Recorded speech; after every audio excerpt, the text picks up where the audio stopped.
Now, the first red jacket actually started to be worn out of necessity because there was some manufacturing issues, and in the 1940s, as far as the felt, the actual material that they made out of, felt was an inner lining on some of the really old ones from the 40s.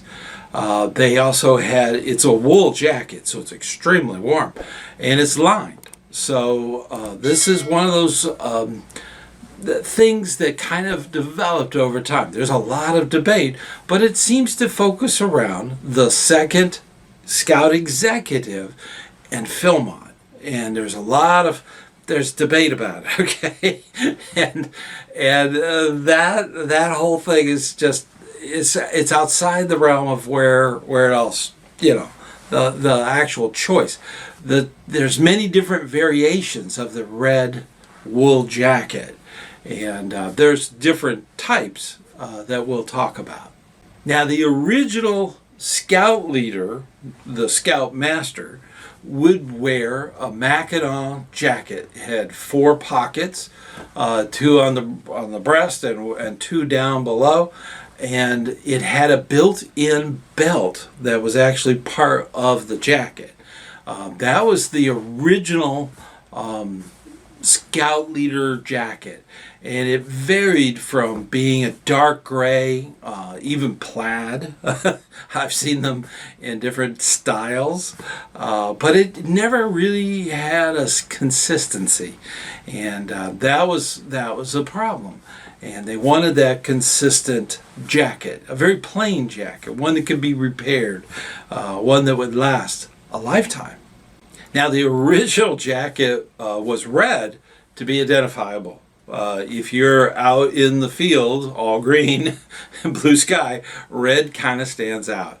And that's a great way of being able to identify where the leadership is, being a red jacket. But they had blue ones, light blue ones, and they also had green ones. And you might even see some of those even today. There are some situations such as Wood Badge where they wear a green jacket instead of the red jacket. So it's a little bit different there. And so it really depends on where you are, what region you're in, what kind of climate you are in, because the green ones typically are cloth. They're not wool, and that way they're not as hot. But whereas where if you want warmth, if you're living up north, you want one of the original red jackets, the red jackets that are out there. Now, there are thinner ones that are just cloth. They're not. It's called a jac-shirt, and the jac-shirt is identical to the jacket. It has the same kind of cuffs and the pockets and so on, but it's cloth usually. It's not the heavy wool. And the original ones had felt on the inside. It was lined with felt, so they were very warm. Today, I believe they are poly wool, so that's a mix, and they do different linings on the inside. But it varies from region and area to area. Now, the red jack shirt and the red jacket actually varied depending on the scout or the scouter. Scouts typically wore the jack shirt, and this is purely because the wool jackets are expensive. They've always been expensive, and it's a part that you don't want to outgrow. So they would often do a jack shirt, and they could wear that over something, and then eventually get the wool jacket as an adult. So there wasn't any policies or procedures or different levels they had to be at. They did, only Eagle Scouts. No, it varied depending on the sizing and really what you wanted to spend. That's the thing about the red jackets. That's how they have different ones for different uniform use. Now, with that in mind, this is not something you would, if you're at flags, this is something that you would take off. And a lot of times they would just take the jacket off, do the flag ceremony in full regulated uniform, then put the jacket back on because it was cold. So that was something that they did. And it was a tradition, but it really wasn't appropriate. It's like taking your hat off when the flag goes by. That was a custom, still is. The same thing is true with the jacket. They would remove the jacket if they were in a meeting or something of that nature. They don't wear it the whole time. That is not the uniform. It's not a substitute. So now the historical role of the jac-shirt or the red jacket kind of depends on your region. If you were in the South, especially on the American Gulf, that is, you didn't, it's just too warm for a jacket most of the time of the year. But I live in Central Florida, and I'll tell you right off, it gets darn right cold. So a red jacket is a nice thing to have from time to time. Now up north, you may be wearing that jacket the entire fall and into the winter. And sometimes in the winter, it's just not heavy enough. So you might switch to a heavier jacket and then go back to the red jacket in the spring. But it really depends on the area. Historically, the wool jacket typically has to be dry cleaned, so it's expensive. So wearing it in appropriate environments where you're not going to get it soiled, that's one of those things that the individual has to really consider. That's an important thing. Now, the red jacket would often be used to display an enormous jamboree patch or an event patch that was significant. I've seen the canoe base, back in the day. That's Northern Tier. It was called the canoe base, and I've seen that back patch on a lot of red jackets. Philmont, I've seen the Philmont, the clover head patch actually put on the back, the oversized. And then I've also seen jamborees. Different jamborees will have a jacket patch, a big jacket patch. Typically, when you get the actual red jacket, there will be a small BSA patch, and that goes on the pocket. So there's instructions on where that goes. But on a lot of the Philmont jackets, they would actually put a bull. If you've gone on a trek, they would put a bull on the red jacket. And the black bull you'll see that on a lot of Scouters red jackets. Now keep in mind, they have a white one for the ladies that go on treks and do that mountain experience at Philmont can wear that bull. So that's the interesting thing that you see on so many of these. Now the red jacket can have very big sentimental value to a scouter. A lot of times scouters will actually start putting event patches that they were involved in on their red jacket. It could be covered almost like a campfire blanket where it has all these different patches on it. And it too tells a story, just like the uniform tells a story. The red jacket could also tell that story. If you see the Red Bull, you know they've been to Philmont. If they have a jamboree from 1977 jamboree, big square patch on the back of their jacket, you know they were involved in it in some way, whether they went to it or they were a leader at it or something. That's the wonderful thing. A jacket can actually tell that story. It's pretty interesting. And so the red jacket is valued by scouters throughout America. That is a huge thing. Now, patch placement and the traditions around that can vary. Now, we talked about the bowl, and we talked about all the different things that are on a red jacket that you might see. But different placing is really up to the individual. It's their jacket. So the only patch, and it's not even absolutely required, it's optional, is the Scout BSA patch that comes with the jacket. That's usually placed on the pocket. That is the left pocket, like almost like where the rank would go on a uniform shirt. That's where this ends up. But even that is kind of optional. So there's no particular anything. Now there are people out there that will have things embroidered onto the jacket. I know for a fact that staff members of Woodbatch will often put the different courses that they were on either the back or on the pocket. So it varies. This is something that's optional, and it's up to the individual to do that. There really isn't a placement. There's traditional placements that we talked about earlier, but generally there's no set rule. Modern availability. There are red jackets out there that are washable, so they're not only just dry clean.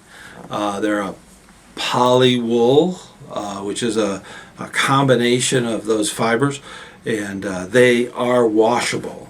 Sometimes the liner is removed during that washing process. Keep in mind, if it's never been washed, that red will come out slightly. So don't put it in with any of the whites. It will turn them bright pink. So that red will fade a little bit. Not much, but a little bit over time. Some that have never been washed, especially the wool ones, they will actually get a little darker over time. It's an oxidation, actually. So you do have to be careful with them. And they need to be in a not a totally dry environment. If they're totally kept dry, that over time the wool will actually get brittle. So if you're storing these for a long period of time, you want to make sure there's a little bit of normal moisture in the air. Okay, we're talking 30%, maybe 20%, but if it's absolutely none, that could be damaging over time.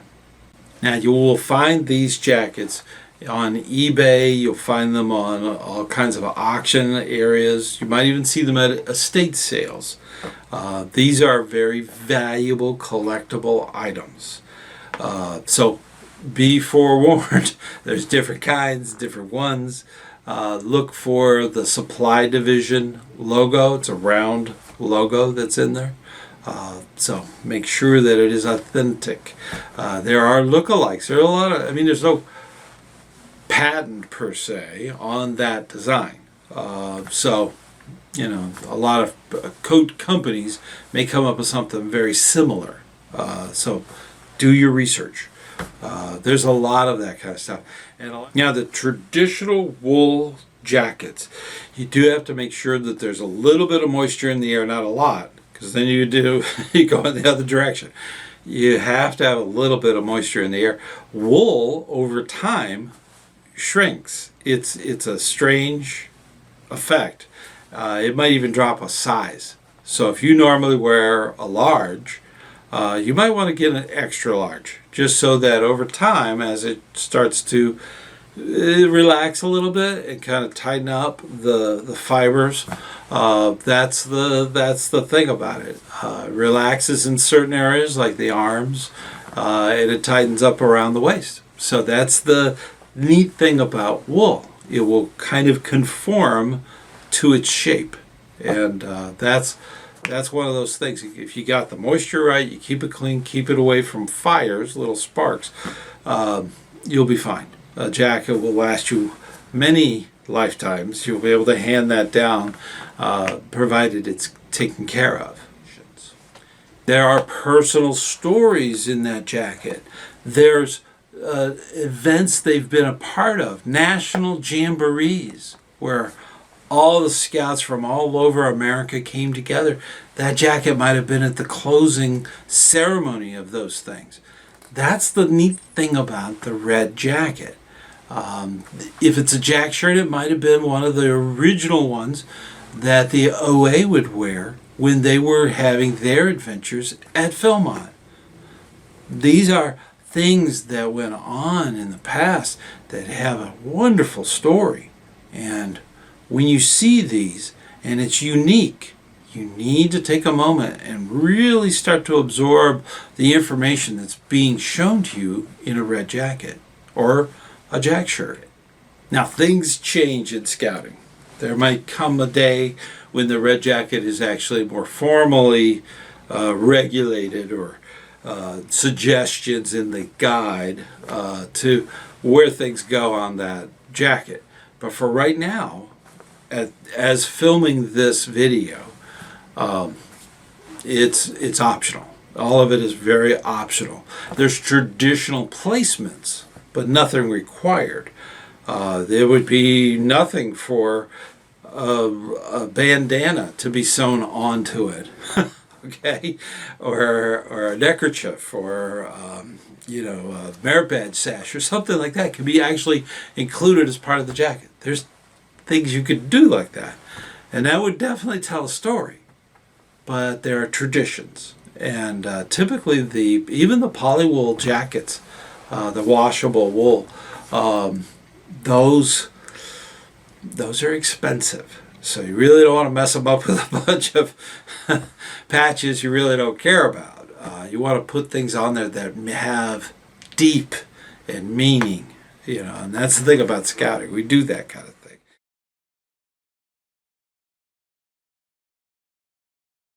That's that's the key. The training patch, prior to its introduction, it was unknown. It was almost impossible, unless you went through the records, who was trained for what. The position patch was there, but you didn't know if they were being trained. And that was a huge reason to identify leaders that knew or should know what they are doing and what their responsibilities are. Letting other people know. That was the big change that needed to occur in scouting. Scouting America has gone through a lot of different changes over time. And that's true for all of the scout leaders training that's out there. So if you're an assistant scoutmaster, a scoutmaster, a den leader, your scout cub master, you name the position, there's specific training for that. And it has evolved and changed over time. I've always said that things that do not evolve and change and get better often tend to go extinct. So that is one of the things we don't want to happen in scouting, and we want all our leaders to get fully trained.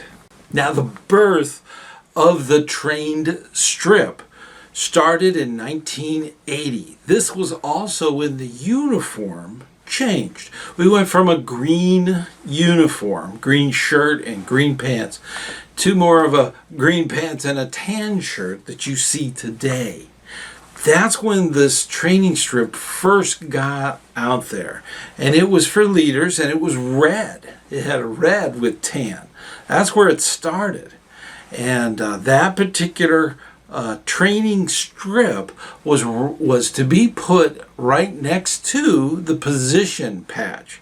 So if you were a scoutmaster, you'd have it right below. Unless you have the new fancy shirt that has the pocket, it would go on the pocket flap right above where the training or the position patch would go on the pocket. So it was kind of a combination. It was one of those two positions. This kind of correspond with the red epaulets. The red epaulets that you wore on the shoulders matched up with the patch. So that's the key. If you're wearing red epaulets, now this is for those that are using the traditional uniform, they wear red epaulets, they need to have a red train strip. Now Now, this training strip that was put on the uniform was obvious to parents and other people that within the unit who was responsible for different things. Like the assistant scoutmaster was what their responsibilities were very similar to the scoutmasters. So, if you have that training, that was the big key. And now, as a trained leader yourself, it's important to understand that you have to keep that up to date. It's not one and done. You got to go back and check that training to make sure that you're current. And that's for any of the specific things that you might be involved in, to make sure that that's up to date. Some things can kind of go out of date and all of a sudden you don't have that certification for that position. So you need to continuously check on those things. Sometimes you'll hear on the internet things that are going on where that one and done old requirement is now you have to renew it. So that's something you have to keep current. And this falls back to safeguarding youth. This is the new requirement. This is the new thing. In order to keep trained, to keep everything you have current so that you can wear the train strip. That's important. You have to do the training. Sometimes there's live training and sometimes it's all online. But that training is essential. You have to keep it current in order to have that trained strip on your uniform. Done. Now in the past, sometimes the training was just overlooked. It's a combination of not only the position, but also the trained strip that says they're trained for that position. Even today, we have scout leaders who are multiple registered. They might do different things within council or district or different things. They need to be trained for every single one of those positions. Otherwise, that train strip means nothing. So it's critical that the training is kept up to date. Common misunderstandings or concepts that are just out there. One of the big ones is that your training is automatic. No, sometimes you have to go in and do the course. And that takes a little bit of searching through the online service to make sure that you're getting the right thing. Sometimes it's assigned. Yes, that does happen. But it's important that you keep it up to date. You have to do the actual training. You can't just assume because you have that position patch that you know everything about that patch and all of the different things that you should know that come out in the training. So that's an important thing or concept that you need to make sure that you do the training. Another big common mistake is that you think that just because of that position, that's all that you have to do. There's other types of training.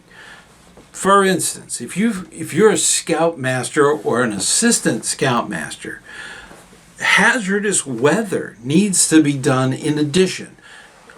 Safe swim and those kinds of things, they need to be done in addition to the basic training. So you need all of the little things that go along with that. So that's an important thing. Just the basics of whatever position you're doing, that's essential. But you need to add in all the little extras like safeguarding youth. That has to be up to date. You have to, if you're going on a canoe trip, you need safety afloat. You need these things. There's additional modules that you need to add to your online training. Sometimes they have live training, so you might want to take advantage of that. A lot of summer camps do that for the adult leaders that go to summer camp. Now, another big misconception is that old-timers think that they've done that. I don't have to do it again. You're wrong. You need to do the training. you need to keep it up to date. You know, you're not really doing a service to anyone. You're doing a disservice to yourself. Go and do the online training. It might bring things to memory that you forgot. You know, old people like us, we tend to lose our train of thoughts. But as far as the training, renewing that, doing it again is a good idea. Even if it hasn't expired, technically, you can do training over. And that always is a benefit. It helps you focus in more on what you might have forgotten or overlooked. So definitely don't think for any time period that it's one and done. No, you don't want that. Hey, before we go any further, I want to personally invite you to come to the Campfire Chat. We have this on the very first Sunday of each month, starting at 9 p.m. I also want to personally thank all of the supporters on Patreon. This is a great way to help out on what we do here. Also, I want to get you involved in the channel. You can join the channel by hitting the join button on any of the screens that you see. This will help you get more information about what is going on in our membership of our channel, and it's a great way to help us out. Definitely check out the big list here for your name.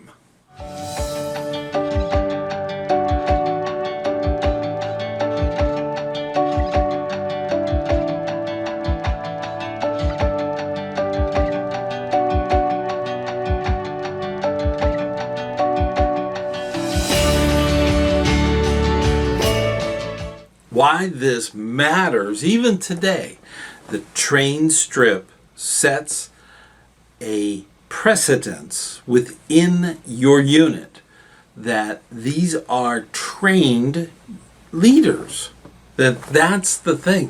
When parents are viewing your unit, they want to make sure that the scout leaders are good hands, that they have the knowledge base of what they're supposed to be doing. That's the key. It is so critically important that this follows down through the youth in a troop or a crew to make sure that they have the training also. We have training available that's live. A lot of people are kind of don't like the online training. I don't know why, because it's at their beck and call.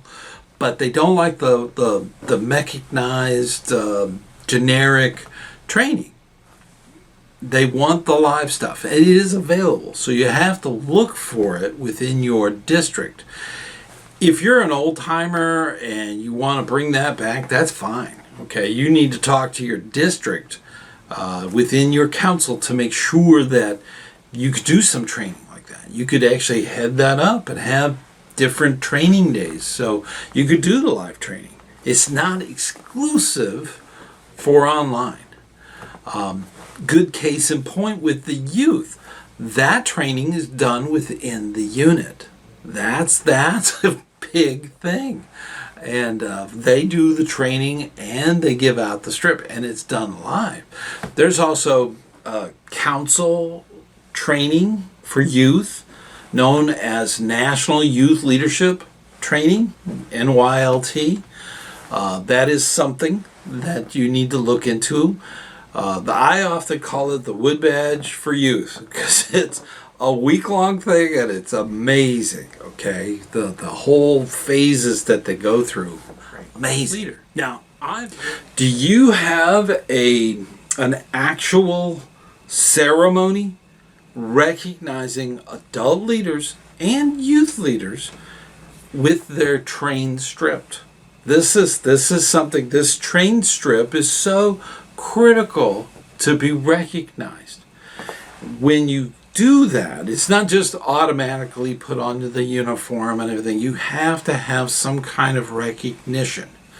I've been in troops where they actually took the leadership that had gone through that training and they all surround the troop flag.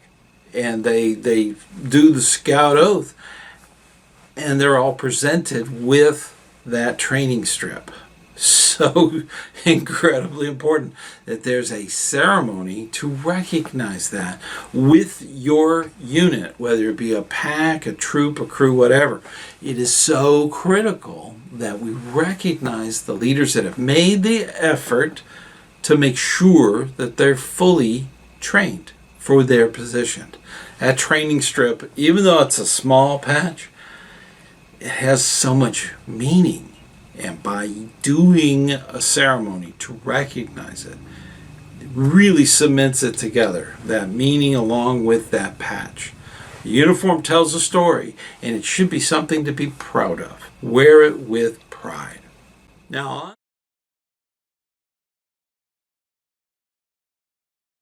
let's talk a little bit about this service bar. When you're looking at the story of a uniform and you see that a scout has that service bar, what does it feel like to have a service bar with a 50 on it? That is a big deal. 50 years.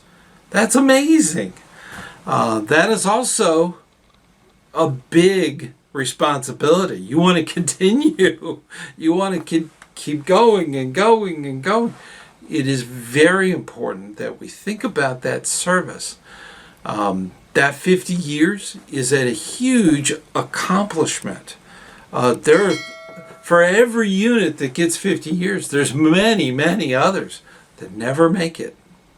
Scouts are very proud of the unit accomplishment of doing those things and having many years of service to the community. That is a huge thing. I know of scouts that once they join, that's the year they'll keep. If they're in there for 5+ years, they don't add the next one on. They just leave it. It kind of says, hey, I was here then, and it kind of grows.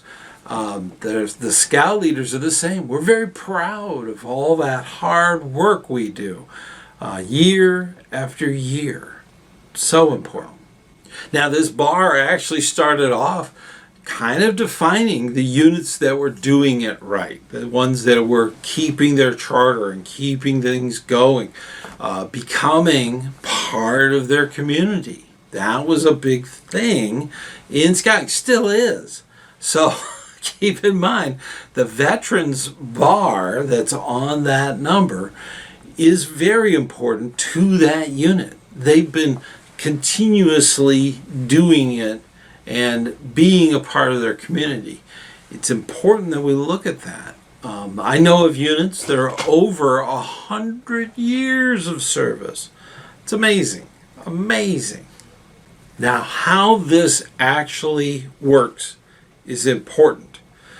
It is consecutive years of registering as a unit. That's the important bit. If you let your registration lag and you lose your number, it all resets when you reestablish the unit. So it's important to keep things timely and doing it right, especially if you have a unit that's 45+ years, then you don't want to lose that. So it's important to keep that going. Your charter can change. That's okay. It's that continuous unit registration, continuing forward. That veteran unit going forward should maintain those records. Now, the veteran patch is usually worn right above the unit number. The unit earned it. I have mine from when I was in 202. They put it all in one patch, and the 202 had the 45 in there. Currently, they're well over 50 years that they've been around, and they've been with different charters. That's okay, but it's been continuously redone. If you let that go, you lose any of that veteran status. So you got to keep it going. That video. Now we have to ask ourselves, why do veteran units succeed where other units struggle and fade away? This is something that's big. We have to think about turnover. So many times the scoutmaster gets called away. They may have a transfer process, or they have to be shipped out somewhere. They're not going to be there to help the unit, and that makes the unit fold in on itself. It's so important to have a plan for turnover, because it happens. Every single unit, even the units that have been around a long time, they need to have that succession plan. Who is going to take over as your cub master if your current cub master is not able to be there? These are questions that every committee chair needs to think about. So having that in place, always having a team of leaders, is a great thing so that they can work together. A lot of times you hear about assistant scoutmasters. There's also assistant cub masters. Okay, there's all kinds. There should be an assistant to every major position. Think about that. Your unit needs to have that, or else you will never be a veteran unit, because that turnover is there. Another big one would be a chartered organization is unhappy with the unit and the way it's going. So because they technically they own it, they could close it down, regardless of veteran status or not. It's very important that you have a good relationship with your charter. Your charter, technically they own the equipment. Technically they own the unit. So if they want to close it down, that's their prerogative. Now, most of the time, if it's something to do with the chartered organization itself, they would not mind having the unit move on to another charter, to another place, another organization. So you have to work that out. And having a good working relationship with your charter is the only way you're ever going to be a veteran unit. Now, another thing that holds back units is program. You have to have program that the youth want. That's the key. In Cub Scouts, the program is all preset and it's leader-led, whereas in a troop, it's all youth-led. They decide the schedule. They decide what camp and campouts and what they're going to be working on. That's youth-led. And it's important that that program has the support of all of the leaders. Without it, it's not going to last long. You're not going to be a veteran unit if your program is struggling all the time and having difficulties and problems. That's another thing you just don't want. Make sure that the youth are mentored and led and supported by the adults so that they can do their program. That's the key. If you have a program where scouts never ever want to leave because they're having way too much fun, that's the key. That's going to be a veteran unit. If they can maintain that, that is going to be the determining factor of them being successful. Now you might be asking, what do these veteran units do that we're not? One of the big ones is having a pipeline of adult mentors mentoring other mentors. Having that pipeline going forward with your leadership. This prevents burnout, prevents problems with vacancies, okay? That does happen, okay? Life occurs, and it's important to have those backups ready. But having that pipeline of mentors helping other adult leaders achieve, do things, do all kinds of things for the unit. That is the key. Now, when you combine that with the youth led culture in a troop, it is so meaningful. So it just comes together so well. That's what a veteran unit can do. It can actually mentor the leadership so that they actually do very, very well. Their program is awesome. Everybody's having a good time within the unit. That's the key. And that's true for packs and crew and Sea Scouts. That ship. You want everyone to be involved. You want them all to be mentoring one another and helping achieve that goal of having a good program. Another big thing that veteran troops do is that they can adapt. For instance, a charter might go out of business, or they might change their business model, and the unit has to move to another charter. So being that ability to adapt and to change as needed for the benefit of the youth in the unit, that's how those veteran units stay around.